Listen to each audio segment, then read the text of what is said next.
Mampitomboana amintsika mandrakariva amin'ny fahasoavana sy ny fiadanana avy amin'Andriamanitra iray sy Jesosy Kristy tompontsika. Ny lohahevitra amin'ity volana ity dia ny hoe ny finoana sy ny heriny. Ny finoana sy ny heriny. Izay ny lohahevitra eo amin'ny sahan'ny fiangonana amin'ity volana ity, ary izay no velaberarintsika, ny finoana sy ny heriny. Raha namaky teny teo tsika dia niresaka be ny tenin'Andriamanitra ny momba ny fahafatesana, ny fitsanganana amin'ny maty, ny herin'ny fananganan'i Jesosy Kristy. Dia iresaka tsika satria Jesosy rehefa teny ao anatin'izay hozy izy, rehefa niresaka tamin'ny Marisy teo dia hozy izy hoe raha mino ianao izy izy dia ho hitanao izy zany, hitanao zany herin'Andriamanitra zany. Dia iresaka tsika an'izany hoe inona zany hoe finoana zany arany. Nandray tsika aty amin'ny fanekena vaovao efa aty ambany fahasoavana, nandray tsika mbola manao fahadisoana ihany, nandray tsika miresaka hoe tsika mitombo amin'ny finoana. Dia anazavy tsika hoe itsika tsy mitombo amin'ny finoana fa maninona tsika tsy mitombo amin'ny finoana? Tsy mitombo amin'ny finoana tsika fa mitombo amin'ny fahalalana tsara an' Jesosy Kristy. Zavatra samy hafa zay. Tsy mitombo amin'ny finoana tsika fa mitombo amin'ny fahalalana tsara an' Jesosy Kristy. Dia resaka tsika ary hoe avaiza ary le finoana. Ny tenin'Andriamanitra ny amin'ny Romanina 10, ny andininy 7-7 angamba izy izay raha tsy diso dia izao ny teny any hoe ny finoana dia avy amin'ny toriteny, ary ny toriteny ozy izy dia avy amin'ny tenin'i Kristy. Ny finoana dia avy amin'ny toriteny ozy izy, ary ny toriteny dia avy amin'ny tenin'i Kristy. Ankoatr'izay dia amaky soratra masina vitsivitsy tsika. Petera 2:1. Petera 2:1 ny andininy voalohany ihany. Petera 2:1 ny andininy voalohany ihany. Inona zavatra teneninao mba miara vakitsika hoe zafady? Petera 2:1 ny andininy voalohany fotsiny. Anao vaky ny teny ao aminarin' Jesosy. Simona Petera, mpanompo sy apôstôlin' Jesosy Kristy, mamangy izay efa nahazo finoana soa tahaka ny anay ozy izy amin'ny fahamarinan'i Jesosy Kristy Andriamanitsika sy mpamonjy, izay efa nahazo finoana soa tahaka ny anay. Vakitsika ny amin'ny Galatiana 3, manomboka amin'ny andininy 2:20. Galatiana 3:3.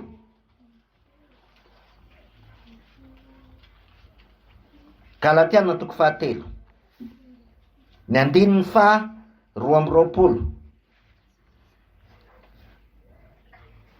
Ao miaro vakitsika hoe fa ny soratra masina efa nanidy azy rehetra teo amin'ny fahotana mba homenany mino ny teny fikasana noho ny finoana an' Jesosy Kristy. Fa fonombola tsy tonga ny finoana ozy izy, fa fonombola tsy tonga ny finoana dia voambina tao ambanin'ny lalàna tsika ka voahidy ho amin'ny finoana izay efa aseho ato aoriana. Ko ny lalàna dia mpitaizantsika ho amin'ny Kristy mba ho hamarinina noho ny finoana sika. Fa rehefa tonga ny finoana dia tsy fehezin'izay mpitaiza intsony isika. Zay ny teny faharoa. Dia ny farany dia Efesianina 2:2. Efesianina 2:2.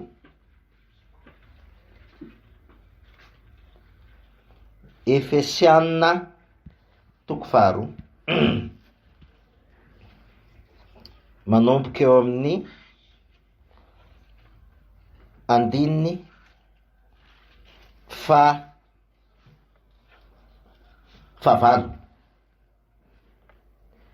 ao a zao vaky ny teny ao fa fahasoavana ny namonjena anareo amin'ny finoana ary tsy avy aminareo zany fa fanomezana avy amin'Andriamanitra. Amen. Ho an'izay nahazo finoana tahaka ny anay ozy izy i Petera. Ozy izy hoe raha ny tena marina zany ny finoana ho resahantsika samy hafa, ny finoana farita ny fanekena taloha sy ny finoana faritan'ny fanekena vaovao. Ny finoana raha tamin'ny andron'ny Abrahama sy ny finoana zay tonga tamin'ny alalan'i Jesosy Kristy, tamin'ny alalan'ny fanomezana, tamin'ny alalan'ny fanamasina, satria le finoana tonga tamin'ny alalan'i Jesosy Kristy de finoana efa feno ary tsy mila mitombo na miena intsony fa arakaraky ny alalantsika an Jesosy Kristy sy ny asa mpamonjeny no mampiseho an'izy io. Zavatra samihafa mihitsy le izy. Fa le finoana tany amin'ny fanekena taloha de finoana tereniny lalàna, ary ny finoana tany amin'ny fanekena taloha, mialatsiny amin'ny teny frantsay ny finoana tany amin'ny fanekena taloha dia conviction ny anarany ao anatin'ny amina, zany hoe faharesen-dahatra tao anatin'ny amina ny olombelona, satria mbola mila azontsika tsara dia tany amin'ny fanekena taloha de tsy mbola nisy olona olom-baovao, olona nateraka indray. Ny fahateraham-baovao de tonga tamin'ny alalan'ny finoana ny asa-pamonjeny Jesosy Kristy. Zay nateraky ny nofo izy de nofo, zay nateraky ny fanahy de fanahy. Zay nino ny asa-pamonjeny Jesosy Kristy ihany nateraky ny fanahy. Itsika zay mino ny asa-pamonjeny Jesosy Kristy rero no nateraky ny fanahy. Ozy izy Jesosy mantso ny mpianany mpanjaka sy mpaminany maro ozy izy naniry ahita zay hitanareo, fa tsy nahita an'izany ozy izy, tsy nahita an'izany.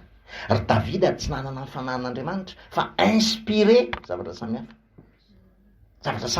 Ny fanahin'Andriamanitra zany tao amin'ny fanekena taloha, zay moa le nahazavaiko, ny fanahin'Andriamanitra tao amin'ny fanekena taloha de teo ivelan'ny olona, teo ambonin'ny olona, ohatran'le sary naseho an'Andriamanitra tamin'ny andriafo sy androraoana. Rehefa niainga ny andriafo de nanaraka ny olona, niainga ny androraoana de nanaraka ny olona. Fa rehefa nino ny asa-pamonjeny Jesosy Kristy ny olona, tsy eo ivelany intsony ny fanahin'Andriamanitra fa aiza ao anatiny, nateraka indray, latsaka ny fanahin'Andriamanitra ary de ao anatin'ny olona, zatra ngeza be mihitsy zany.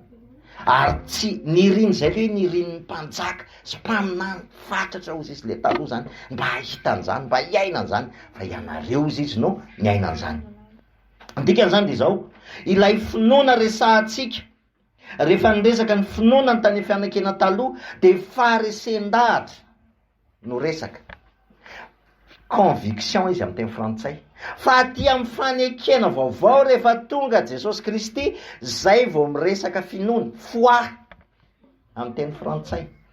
Samy hafa mihitsy ireo zavatra ireo. Amin'ny teny grika ny dikan'le finoana de hoe pistis, de avy amin'io finoana le pistis amin'ny teny grika io no nampiasaina ny teny frantsay hoe piston.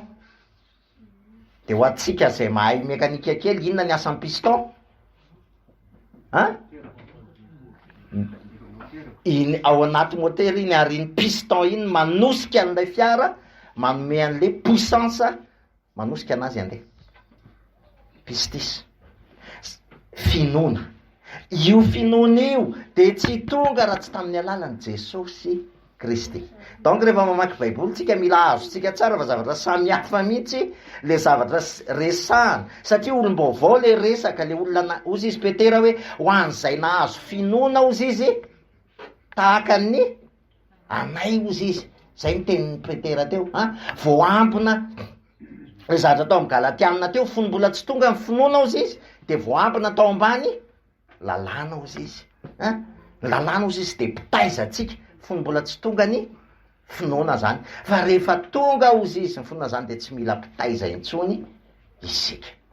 Dikan'izany de zao, iresakitsika hoe ny finoana sy ny heriny, raha tsika izy teo hoe pistis, piston, zany hoe hery manosika zany io. Tadio tsara fa tsika olombelona matoa mihetsika de misy fandresen-dahatra zany manetsika atsika.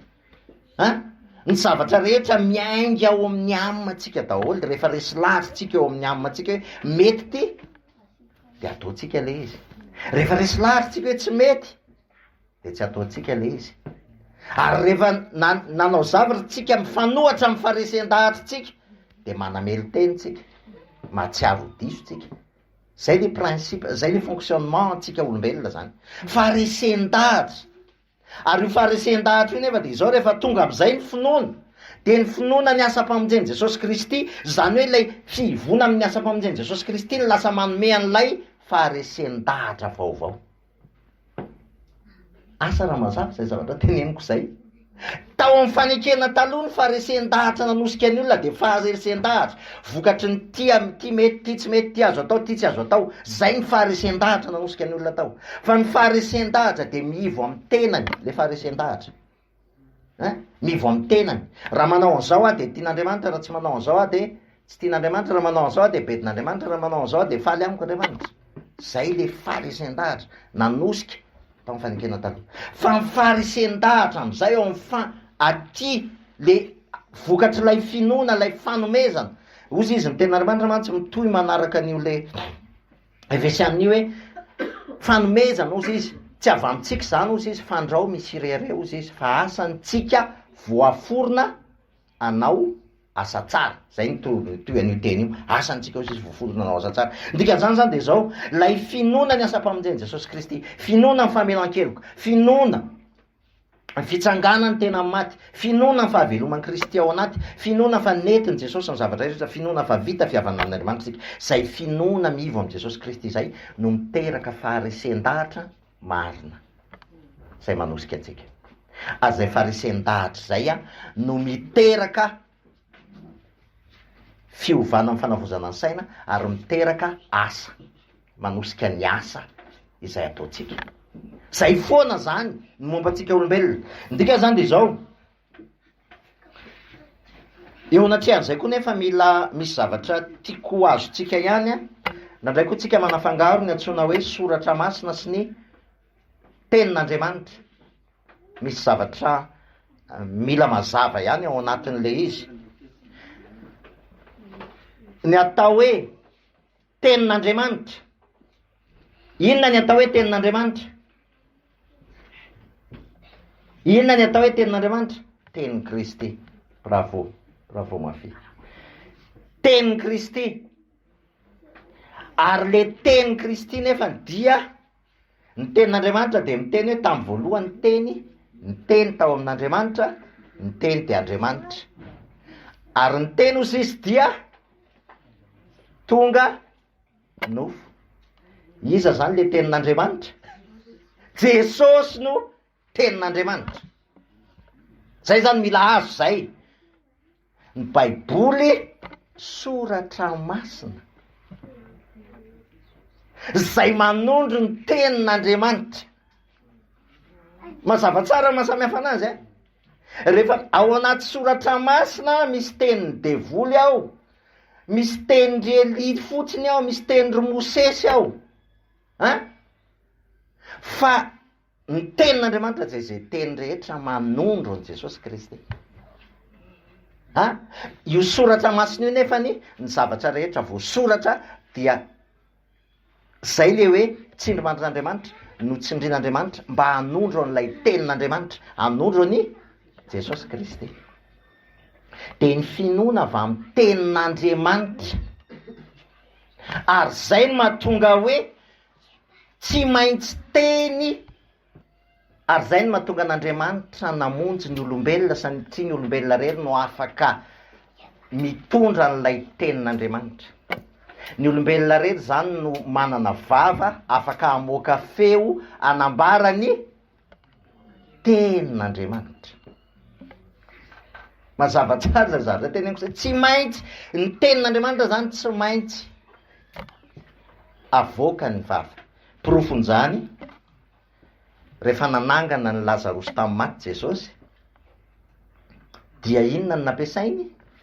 Teny. Mahavariana ange zany hoe olona maty ve de mahare? Olona maty ve de mahare? Miteny Andriamanitra de mitsangana ny maty. Miteny zany hoe ny tenin'Andriamanitra zany fananganana amaty.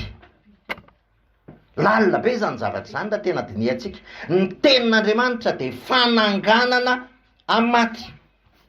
Ny zavatra mila azontsika aloha de izao: itsika olombelona rehetra voateraka dia efa maty. Voateraka tsika de maty. Satria nahoana tsika ny voateraka de maty? Satria tsika tafasaraka amin'Andriamanitra. De ao anaty fahafatesantsika zany. Voateraka ny zanak'olombelona de maty daholo, nandova ota, nandova n'le fahafatesana tao amin'ny Adama. De voateraka zay ny antsoina hoe fahafatesana voalohany. Rehefa miteny ny Baiboly hoe fahafatesana voalohany, de tsika voateraka dia maty. Zay ny dikany. Voateraka tsika de efa maty. Fa saingy zao, tsy miala ao anatin'izay fahafatesana zay zany tsika raha tsy tonga am'izay lay inona? Lay tenin'Andriamanitra manangana atsika amin'ny maty. Raha vao tsy mahare an'ilay tenin'Andriamanitra tsika, ary zay ny sary aseho an'ny tenin'Andriamanitra eo ny momba ny nananganana ny Lazarosy. Io moa mila vakiana hatramin'ny farany izy io. Rehefa anangana ny Lazarosy tamin'ny maty Jesosy, de ozy izy hoe esoro ozy izy ny vato. Teny nampiasainy, esoro ny vato. De iza ny nanala an'le vato? Zay olona velona teo. Zay olona velona, mibaiko Jesosy esoro ny vato.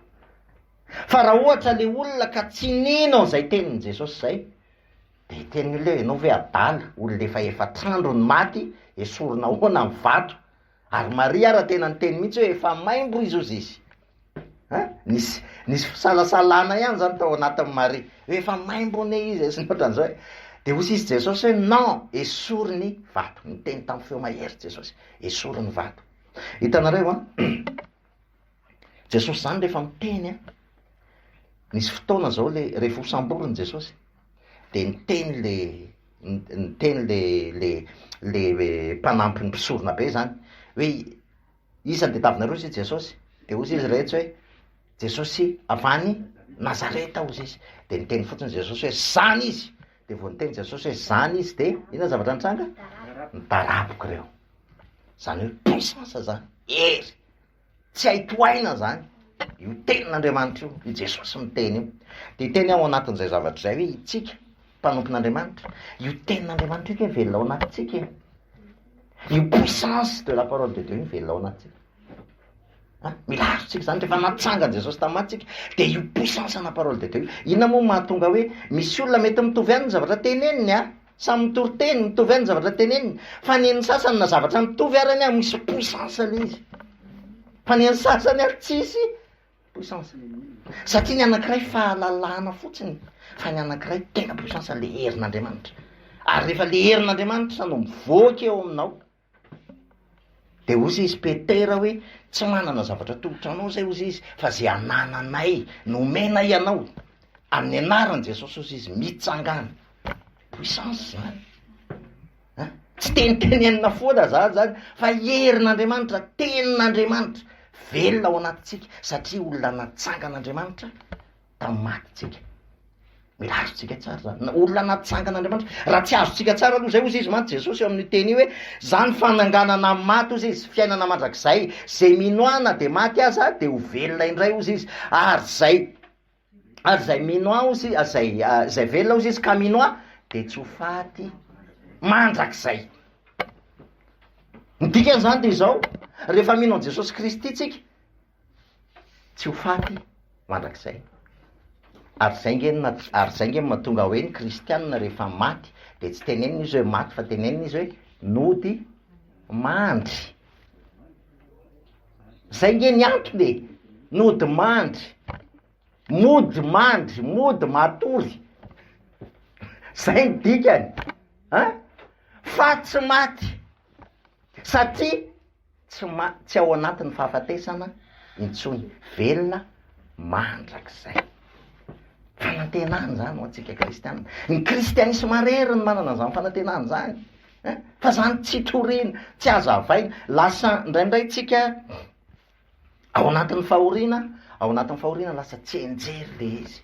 Fa ho atsika kristianina de tena fanantenany zany hoe zany orena ny fanantenantsika hoe natsangany Jesosy Kristy tamy matytsika, ary tia tany io fananganany Jesosy Kristy amy maty io zany hoe efa miaina fiainana mandrakizay tsika etỳ tany, efa santatry ny fiainana mandrakizay ny iainantsika etỳ tany, santatry ny fiainana mandrakizay. Ny problema de zao itsika kristianina mibanjina loatra ny tontolo hita maso ao anatin'izao fiainana mandalo zao, ao anatin miakatra daholo zao mividim-piainana lady atsy problema aloha, tena mijery mifanena aman'olona zao ianao, olona kivy daholo ny olona hitanao, olona vo mifandona aman'olona ianao zao de mety totondry satria olona tena mijery. Za zao tetsy vo niditra tetsy de miodina le tobily, le raha matoa mandeha majonjorombona fotsiny izy tsy mijery lalana tsy mijery lalana izy de naika vodrony tobily izy de nijambona ty tena azafady azafady de nialatsiny taminy de vitsy zay de eniko le rangaha vadiny menimenina anazy, ianao raha matoranina tsy mijery lalana eraky ny lalana hita zany hoe tena le olona zany zao tena efa ao anatin'le asa saina daholo.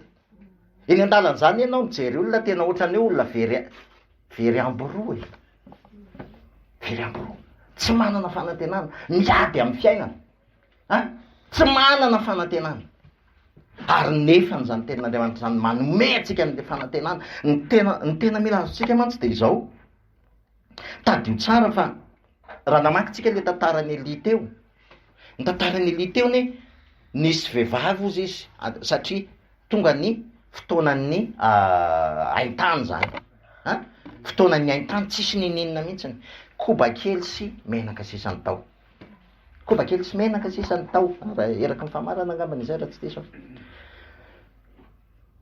De rehefa tonga Eli de ozy izy Eli hoe atao voanahy, fitiavatena zany fitiavateny zany hoe efa io sisany eo fa alaiko alaindray fa saingy zao Eli nahafantatra fa tsy hority io akory, tsy hority io akory, ary natolotry ilay vehivavy le izy de nandeha tsy mijery tao izy de namatra tao foana izy, nakafoana fa tamin'ny fotoana nijereny am'izay le izy de tapitra. Inona ny tiany eviana am'zany? Isaky ny fotoana amin'ny fotoantsika mijery ny tontolo hita maso de tsy maintsy milatsaky tsika, tapitra aloha, tapitra vita. Ohatran'izany eny nataony Petery, tenin'Andriamanitra ozy izy ny tompo ry ozy izy, de ozy izy Jesosy hoe makanesa ty, le tenin'Andriamanitra zany ny anony, makanesa ty, de lasa izy eny amin'ny olona dalina zany hoe eny ampovoan-dranomanitra ianao, de lasa andeha hivoaka de andeha fa nandeha izy nony am'le puissance an'le tenin'Andriamanitra, avia ty ozy izy manatonana, nivoaka ny sambo kely Petery, ary rehefa nivoaka ny sambo kely Petery de nandeha izy, nandroso izy, fa rehefa nitodika teo ambany izy de latsaky izy. Fa so ihany fa teo ny tanan'Andriamanitra, ny tanan'Andriamanitra eo foana misintona azy, tanan'Andriamanitra teo nisintona azy. Ny dikany de zao, ny finoana de raha vo mijery tontolo hita maso ianao de tsy miainga io, ary tsisy hidira ny tontolo hita maso mihitsy. Zany mahatonga teo tiako pe tao anaty vavaky ndray aman-drany teo izy ny finoana ozy izy no miteraka fahitana, fa tsy ny fahitana no miteraka finoana, ary zay ny tena marina. Fa mahagravy an'le izy de zao, ny finoana rehefa miteraka fahitana de tsy mahazo miankina am'le fahitana vokatr'ilay finoana iny ianao fa miseho iny, fa mandeha indray ny mpamanaraka de finoana indray, tapitry ny fahitana teraky ny finoana iny de mandeha amin'ny finoana indray ianao. Ary zany mahatonga hoe ny fijoroana vavolombelona tompoko tsy mety mihitsy rehefa mijoro vavolombelona ka le fahitana vokatry ny finoana ny tantaraina, satria ny fijoroana vavolombelona de fanambarana, zay nge dikany hoe ny fanamasina ozy izy de ao anatsika vavolombelona manambara ny fanamasina ozy izy Jesosy, témoignageko ny fanamasina ozy izy Jesosy. Zany hoe rehefa iresaka anao témoignage zany tsika de tsy hoe Andriamanitra de na za de narary de nohony aveo de nisitraniny Jesosy, tsy maninona zany afaka mitenena tika problème fotsiny de zao tsy mampiorona finoana olo zany tadio fa ny fahagagana tsy mampiorona finoana satria rehefa tapitry ny fahagagany ny sineriny de isy zavatra vaovao hitranga de tsy mandeha tsony iny azaro tsy azo andrenana finoana zany ny fahagagana ny vahaolana tsy azo andrenana finoana azay ny problème am'le rehefa mijoro vavolombelona zay ny olana tena mila tandremana rehefa hoe hijoro vavolombelona ny olona de tsy tokony ohatra hoe aretina sitrana anao hoe nahazo volabe a nahazo an'izao a nanana de nahazo asa de tsy zany ny hijorona vavolombelona fa ny fijorona vavolombelona de ny herin'ny miasa-pamonjeny Jesosy Kristy ny fiovaam-po indrindrindrindra sy ny finoana fifikirana am' Jesosy Kristy afaka atao no miresaka an'izany fa tsy azo anorenana finoana ny fahagagana tsy azo anorenana mihitsiny zany zay mahatonga satria rehefa hijoro vavolombelona ianao de raha ohatra hoe le zavatra mitranga ny hijorona vavolombelona de rehefa ohatra ka tsy mitranga amin'ny hafa le izy de ahoany zany de ozy izy ny olona hoe zay zany tsy izy fa manino lianina nanao an'izao de manino tsy zany tsy zany ny finoana ny fijoroana vavolombelona de miorina eo amin'ny asa-pamonjeny Jesosy Kristy ihany ny fanamasina de manondro foana ny asa-pamonjeny Jesosy Kristy manondro miverina eo amin'ny asa-pamonjeny Jesosy Kristy ny dikan-dravana de zao ny finoana sy ny heriny ao anatytsika zany heriny raiso saretsaina fa ilay finoana tao am' Petera tany amin'ny fanekena taloha rany a mbola le tsy le finoana nanana tsy le finoana nananatsika fa nahatonga Andry Eli nanangana olona tamin'ny maty nefa tsy mitovy am'le finoana nanantsika mbola tsy le fanahan'Andriamanitra ny tao anatiny nahatonga Andry Elisa nanipy hazo teo am' rano de niakatra ny lela famaky de fiana loi de la pesanteur ane zany sao de tsy azo tsika de fiana loi de la pesanteur ny lela famaky zany rehefa milatsaka ao anaty rano de inona no mitranga miletiky zany fa le herin'Andriamanitra lasa midefie ny loi de la pesanteur ary miakatra le lela famaky miakatra ny lela famaky zany hoe ao anatin'ny fiainantsika kristianina misy zavatra mitsimbadika rehefa ny herin'Andriamanitra no miasa eo amin'ny fiainantsika ary zay no tiako tenenina hoe lay fanahin' Jesosy Kristy ozy izy ny tenin'Andriamanitra any amin'ny Romanina any Romanina toko fahavalo raha tsy diso aho hoe fa raha ny fanahin' zay nanangana an' Jesosy Kristy tamin'ny maty ozy izy mitoetra ao anatinareo de ny fanahy zay nanangana Kristy tamin'ny maty manangana ny tenanareo mety maty ozy izy amin'ny fanahiny zay ao anatinareo lay fanahy zay nanangana an' Jesosy Kristy tamin'ny maty no ao anatitsika fa ny problème dia mila raisitsika amin'ny finoana zay inotsika zay fa rehefa tsy inotsika zay mazava ho azy ny problème mantsy amintsika olombelona de zao mora kokoa amintsika ny resy lahatra amin'ny tontolo hitamaso mora be mihitsy ny resy lahatra amin'ny tontolo hitamaso misy tsifitsemboly aretina olana zavatra maro isan-karazany mora amintsika no resy lahatra amin'ny tontolo hitamaso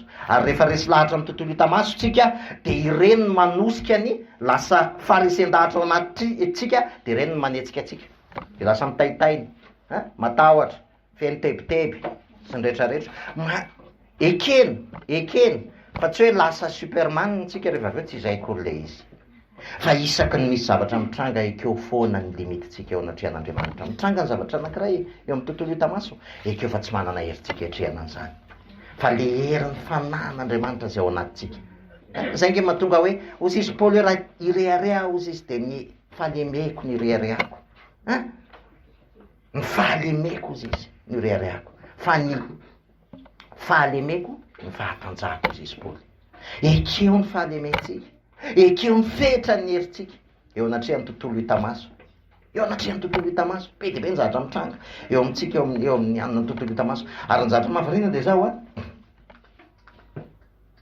rehefa mitory surtout mitory an'io resaka finoana io de tena za amboarin'i Jesosy voalohany foana amin'izy io ry tena tonga de misy zavatra miseho amin'ny tontolo hitamaso a tena hoe tonga de midepasy ana foana tonga de tsy vita raha na miezaka ary ianao hoe miezaka ami'regle alizy amin'ny herin'ny tena aloha fa tena tonga de hitanao hoe tsy vita ty Jesosy tena manaiky hafa resy a de ny herinao tsy zavatsy ny herinao tsy zavatsy ny heriny fanamasinao tsy zavatsy zay a ravany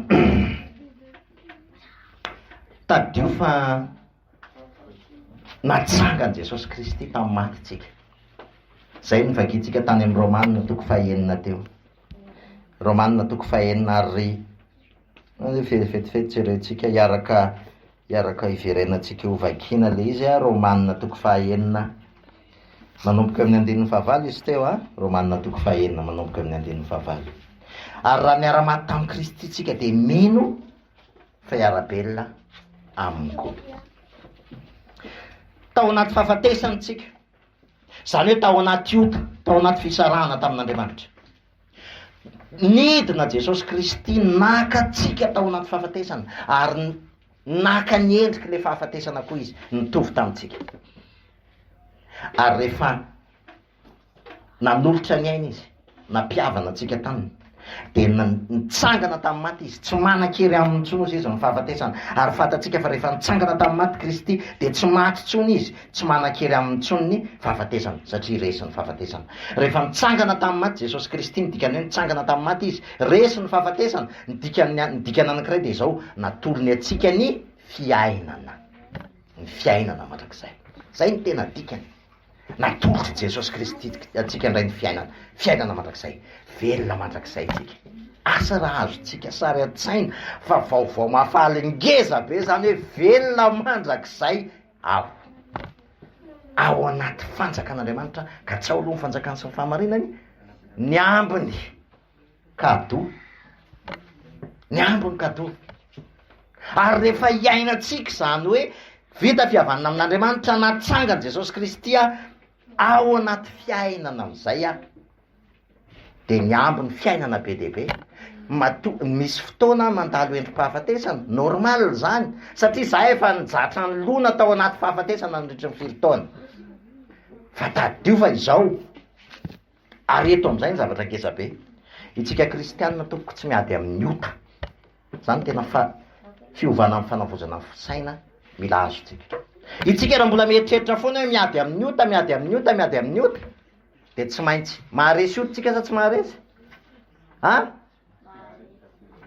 tsy maharesy ota zany tsika resaka tsy maharesy fa nandresy ny ota de tsy nisy afa-tsy Jesosy Kristy zany hoe fandresen'i Jesosy Kristy no fandresentsika le resaka le hoe mandresy ny ota resahana eto tadio tsara fa ozy izy ny tenin'Andriamanitra hoe ota avokoa zay avy amin'ny tsy fahamarinana rehetra ota avokoa zay avy amin'ny tsy finoana ozy izy zany hoe raha vo tsy mino misy zavatra angany tsy mino fotsiny tsika de efa manoto tsika ny problème mantsika indraindray mety manao kategoriana ota hoe za tsy manao an'izao de za tsy manao an'izao de za tsy manao an'izao tsy zay le hoe maharesy ota fa amin'ny zavatra rehetrarehetra Jakoba miteny an'izay ihany tadio na ny zavatra tokony ataonao arany nefa tsy ataonao de efa ota zay grave be mihitsy ny définition antsika olombelona amin'ny ota sy ny définition n'Andriamanitra amin'ny ota mantsy samihafa reo de nidikan'izany de izao tsy afaka handresy ota mihitsy tsika satria tena manota foantsika nidikan'ny faharoa de izao nidikan'izay de hoe Jesosy Kristy rery nandresy ny ota nidikan'izany raha tsy mifandresen'i Jesosy Kristy no iainatsika de tsy afaka maharesy ny otsika zay ny mahatonga ny tenin'Andriamanitra reny zany hoe zay zavatra inotsika no miseho amin'ny fiainatsika inotsika fa nandresy Jesosy Kristy nandresy ny fahotana de automatika miseho amintsika mifandresena ny fahotana fa rehefa ohatra ka hiady io zavatra io ny adivatsika ohatra de hiady amin'ny fahatrany tsika tsy maharesy fahatrany zany tsika hiady amin'ny olany tsika hiady amin'ny tebiteby tsy maharesy tebiteby zany tsika hiady amin'ny tahotra ny tenin'Andriamanitra miteny aza matahotra fa zany anie tsy vahaolana ny vahaolana tokana mahatonga atsika tsy atahotra de noho ny finoana ny asa-pamonjeny Jesosy Kristy zay ihany rehefa mino Jesosy Kristy tsika ny fitiavana tanteraka ozy izy mandroaka ny tahotra fa mampahory ny tahotra rehefa mino ny fitiavan'Andriamanitra atsikitsika araky le tantara kely zay ny tantaraina taminareo sekoly teo, rehefa inotsika ny fitiavan'Andriamanitra atsika, rehefa ifikiratsika ny fitiavan'Andriamanitra atsika, de miala ao anatitsika ny tahotra. Ohatran'le zaza teo hoe fatany fa ny rainy no nitondra an'ilay avion. De fatany fitiavany rainy azy, de niala tao anatiny ny tahotra. Sika le izy. Ny fitiavan'Andriamanitra, ny finotsika, ny fifikiratsika amin'ilay fitiavan'Andriamanitra atsika ihany manala atsika amin'ny tahotra. Ny fifikiratsika sy ny finotsika amin'ilay fitiavan'Andriamanitra ihany mahatonga atsika lasa andresy ny fahotana. Tsisy afa-tsy zay. Zay le mahatonga le ady amin'ny finoana ny ataontsika fa tsy ady amin'ny fahotana akory. Ady amin'ny finoana. Miaditsika isan'andro, miaditsika de le mino ny asa-pamonjeny Jesosy Kristy. Ary zay no mahatonga hoe mitombo jereo fa rehefa miteny ny apôstôly ny apôstôly any resahako satria Jesosy rehefa miteny mbola tao anatin'ny fotoanany lalàna tsy inona satria mbola tsy nanolotra ny aina izy. Fa jereo am'izay fa rehefa ny apôstôly miresaka de ozy izy hoe mitomboa amin'ny fahalalana tsara an Jesosy Kristy. Izy tsy miresaka mihitsy hoe mitomboa amin'ny finoana, mitomboa amin'ny fahalalana tsara an Jesosy Kristy. Ny dikany de izao, arakaraky ny ahafantarantsika an Jesosy Kristy no iorenatsika eo ambonin'ilay finoana zay efa fanomezana, efa nomena atsika. Arakaraky ny alalantsika an Jesosy Kristy, ohatran'ny hoe ny zaza rehefa arakaraky ny alalany ny ray aman-dreniny sy ny fitiavany anazy, ny toerany tsara eo amin'ny fatokina ny ray aman-dreniny fa ninninona zavatra mitranga dia tiany ray aman-dreniny izy. Le fatokisana ny ray aman-dreniny tsy mitombo akory, fa le mefantany ny ray aman-dreniny ao anatin'ny fifankazarana. Ohatran'izay tsika mila mizatra mahalala fifankazarana, mahalala ny Jesosy Kristy. Ny fifankazarana mahalala ny Jesosy Kristy de tsy misy afa-tsy ny fahalalana ny asa-pamonjena zay vitanao atsika. Mioreny eo am'izay, fantaro hoe inona kay ny asa-pamonjena vitan' Jesosy Kristy ho reo daholo tady fa io foana ho ny orenan'ny fiainana kristianina. Zavatra anakiroa ihany ny ao amin'ny fiainana kristianina. Voalohany indrindra ny famonjena. Ny famonjena de ny filazantsara zany de miorina amin'ny azo fijaliana sy ny fitsanganan'i Jesosy tamin'ny maty. Rehefa mino an'izay ny olona voavonjy izy, mino ny olona fa voavela ny elony, de mino ny olona fa nitsangana tamin'ny maty Jesosy Kristy ary nanome azy fiainana mandrakizay, azo fijaliana sy fitsanganan'i Jesosy tamin'ny maty. Zay ny atao hoe famonjeny, zay ny atao hoe filazantsara. Fa ny fiainana kristianina, ireo ihany fa miampy am'izay ny filatsahan'ny fanamasina Kristy lasa velona ao anatitsika. Ary Kristy velona ao anatiny antsoina hoe fiainana kristianina. Tsy tsika akory no, tsy zay ataontsika akory ny atao hoe fiainana kristianina, fa zay ataon'ny Kristy amin'ny alalantsika ny fahaveloman'ny Kristy ao anatitsika, fitarihan'ny Kristy atsika amin'ny alalan'ny teny zay miorina amin'io asa-pamondren'ireo ihany. Rehefa fantatsika zany, rehefa iainatsika zany, rehefa ilomanosatsika isan'andro zany, tady dio tsara fa rehefa ilomanosatsika isan'andro zany, de ao anatiny zany rehefa aveo manomboka mitombo amin'ny fahalalana tsara an Jesosy Kristy tsika, de rehefa miady amin'ny finoantsika de omeny Jesosy Kristy atsika ny fandresena. Ny finoana ry havana de mandeha pa anankiray. Tsisy ny finoana tady dio tsara, fa zany finoana zany de mandeha tena hoe mandeha anjambany. Mandeha, hitanareo ny sary hitako naseho tompo ahy de ohatran'ny olona anankiray mandeha ao anaty zavo. Ao anatin'le zavo na tsy haiko nareo rehefa mandeha amin'ny route nationale reny le amin'ny le ohatra hoe le vao maraina be le amin'ny 5 maraina iny, amin'ny andro ririnina amin'ny 5 maraina iny de zavona fotsiny. De tsy mahita ianao n'inona moa izy ty? Ny 10 mètres eo alohanao tsy hitanao. Tsy hita. Ary nomen'Andriamanitra sary izy io tamin'ny alalan'ny ondry. Mba fantatrareo moa hoe firy metatra ny hitan'ny ondry? Mba fantatrareo ve? Ny ondry tsy mahita mihoatra ny 2 metatra. Tsy mahita mihoatra ny 2 metatra ny ondry. Fa zay no mahatonga hoe ozy Jesosy hoe ny ondriko mahalala ny feoako, satria feo no arahan'ilay ondry. Mahavariana be le izy, feo no arahan'ilay ondry, ary zany koa no mahatonga hoe ny ondry mandeha andiany. De rehefa hitan'le oloha, de zay alehan'le oloha no arahany. De ry alondry indrery ilay mpiandry, de le mpiandry zany mitarika, de le ondry aoriana mahita an'le mpiandry a, de rehefa misioka le mpiandry de manaraka an'iny le ondry, de raha tsy maheno feo zany izy de le ondry aloha no arahany. Asa razonareo fa misy sary fampianarana ngeza be mihitsy zany zavatra zany. Zany hoe rehefa tsy ny feo an'le mpitarika Jesosy Kristy no henoina, ka diso le alehan'le olo, diso daholo izy menakavy. Rehefa tsy le feo an'ilay mpitarika, lay mpiandry no henoina. Ary zany ny problème ny kristianisme ankehitriny, satria le ozy izy Jesosy hoe mpitarika jambany ozy izy e. Any akadiny efa rany nareo izy mpitarika jamba, mifampitarika, zany hoe le oloha zany mandeha de samy jamba. De farany any akadiny efa rany. Fa ny feo arahana voalohany indrindra tsy maintsy ny feo an' Jesosy. Ny ondriko zay izy miainy ny feoko. Ary zay no mahatonga ny finoana hoe ray metatra ihany no hitatsika mandeha aloha, de ray metatra eo aloha aseho an' Jesosy ray ny ray metatra manaraka, de ainsi de suite. Ainsi de suite. Dikan-dravana de zao. Ny ondriko miainy ny feoko, ozy izy Jesosy izy manaraka, za malala azy ozy izy. Jesosy malala antsika. Ny feo an' Jesosy ny arahany, natsangantsika niala tao amin'ny maizina ao amin'ny fahazavany mahagaga, natsangany niala tao amin'ny fahafatesana, nafindranao amin'ny fiainan'ny fifaliana ngezavezana. Fa saingy zao mila manaraka n'ilay feo an'ny fanahy am'izay tsika.